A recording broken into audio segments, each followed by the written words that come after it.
안녕하십니까? 행복한 화요일입니다. 어젯밤도 평안하셨는지요? 오늘도 새날을 주신 하나님께 감사하고 오늘도 믿음 충만, 은혜 충만, 기쁨 충만한 귀한 하루가 되시기를 주의 이름으로 축원합니다.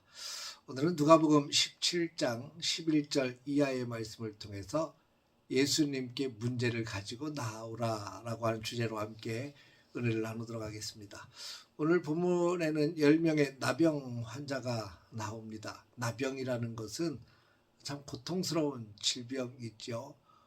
두 가지 측면에서 고통스러웠을 것 같습니다. 하나는 육체적인 아픔이 너무 크다는 겁니다. 온 몸에 고름이 나고 살이 썩어 문드러져도 잘 느끼질 못하고 결국에는 그렇게 고통스럽게 살다가 죽어야 되는 질병이 바로 나병이었습니다. 또 하나는 소외당함입니다. 육체적인 질병도 고통이지만 이 나병에 걸리게 되면 공동체에서 쫓겨나겠대요. 함께 살던 가족들과도 헤어져야 되고 또 사랑하는 이웃들과도 헤어져야 되게 합니다.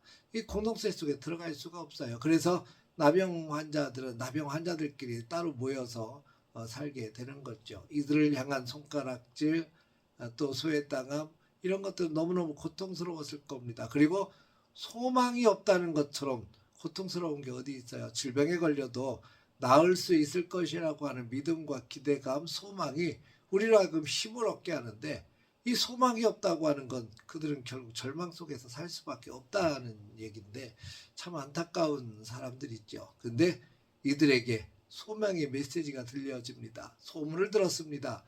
예수님께서 각색 병든 자들 38년 된 병자도 고쳤대더라.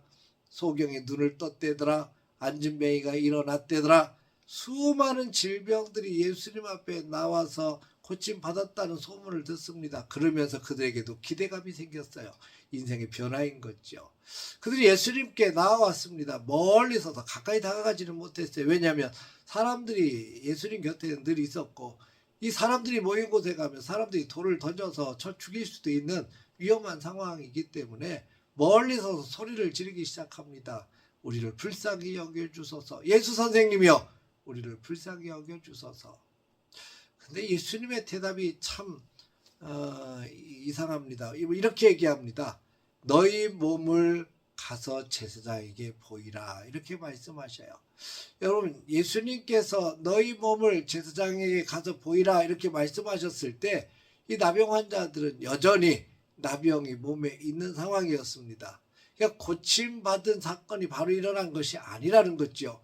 제사장에 가서 보이라는 것은 너희들이 나았음을 나병 환자에서 완전히 고침받았음을 보여주고 확증을 받으라는 거거든요. 그들이 그래야 제사장에게 확증을 받아야 공동체 속으로 다시 들어갈 수 있어요. 그 판별을 이 제사장들이 하는 거거든요.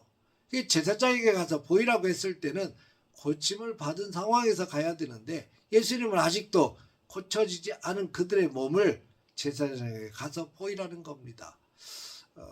어쩌면 믿음이 없으면 이렇게 생각할 수도 있죠. 아니 이런 몸을 가지고 어떻게 가서 제사장에게 보여. 여전히 나병에 있어서 문둥병에 걸려가지고 고름이 질질 나고 지금 몸이 썩어 문드러져 가고 있는데 이 몸을 어떻게 보여. 이런 부정적인 생각을 이들이 했다면 아마 가지도 않았을 거고 고침받지도 못했을 겁니다. 그런데 이들은 예수님의 말씀에 순종하며 제사장에게 가서 보이러 가기 시작합니다. 가는 도중에 깨끗이 나았습니다. 그들 중에 한 사람이 깨닫게 되는 거죠. 아, 우리 몸이 나았구나. 이거 하나님의 은혜이다. 예수님이 이렇게 말씀하시더니 우리가 깨끗이 고침을 받았구나. 여러분 하나님의 은혜로 뭔가 기적이 나타나고 치유가 되고 문제가 해결되면 여러분 그 문제를 해결하신 주님을 떠올릴 수 있는 여러분이 되시기를 주의 이름으로 축복합니다. 그런데 10명의 나병 환자 가운데 겨우 1명만이 깨달았어요. 아마 저는 이것이 오늘날 신앙생활하면서 하나님 앞에 힘들어가지고 문제가 생기고 고통스러운 문제가 있어서 도저히 해결할 수 없는 문제가 생겨서 막 하나님 앞에 엎드려 기도하면서 하나님 살려주십시오.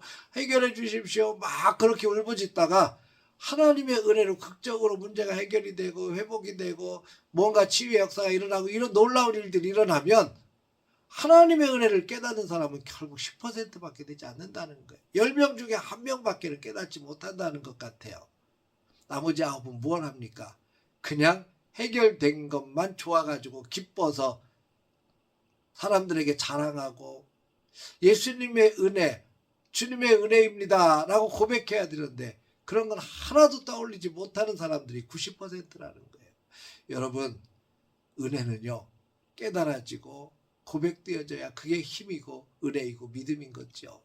여러분, 10명 중에 겨우 1명만이 깨달았어요. 그리고 예수님 앞에 다가와서 감사를 표합니다. 하나님께는 영광을 돌렸다 그랬어요. 여러분, 우리의 삶 속에 하나님의 은혜 아닌 것이 어디 있겠습니까? 오늘 아침에 눈을 뜬 것도 하나님의 은혜 아닙니까? 내가 힘을 얻어서 일할 수 있는 것도 은혜 아니겠어요? 이제 농사철이 시작이 됐습니다만 씨를 뿌리고 자라고 결실을 거두게 하시는 분이 하나님 아니겠습니까? 좋은 씨 뿌렸다고 자랑하지 마십시다. 풍성한 결실을 맺은 것 때문에 자랑하지 마십시다. 그렇게 하신 하나님을 자랑하고 하나님께 감사할 수 있는 우리의 모두의 삶이 되어지기를 바랍니다. 그렇게 감사하는 자가 복을 받는 거고 그렇게 감사하는 자가 구원 얻는 거고 그렇게 감사하는 자가 믿음으로 나아갈 수 있게 되는 겁니다. 오늘 또 하나님께서 귀하게 주신 이 복된 날 하나님의 은혜임을 고백하고 오늘 살아갈 수 있는 힘을 주신 하나님께 감사하고 또 여러 가지 많은 문제가 있을 때마다 무조건 주님 앞에 들고 나오는 지혜가 있기를 바랍니다. 그리고 그 하나님의 은혜로 문제가 해결이 되고 이 나병 환자들이 예수님 앞에 나오지 못했다면 그들이 믿음으로 나오지 못했다면 그 문제를 가지고 그냥 절망 가운데 그냥 그렇게 고통 가운데 머물러 있었다면 그들은 그렇게 살다가 죽었을 겁니다. 그런데 그들은 예수님 앞에 나왔고 그리고 예수님 앞에서 문제를 해결받고 특별히 이 사마리아 사람처럼 예수님의 은혜를 깨닫고 주님 앞에 나와서 감사하며 믿음으로 고백했던 이 삶의 고백이 바로 우리의 삶의 고백이 되어질 바라고 오늘도 그 주님의 은혜 속에서 승리하며 나가시기를 주님의 은혜입니다 라고 고백하며 나아가는 행복한 날 되시기를 주의 이름으로 축원합니다. 할렐루야.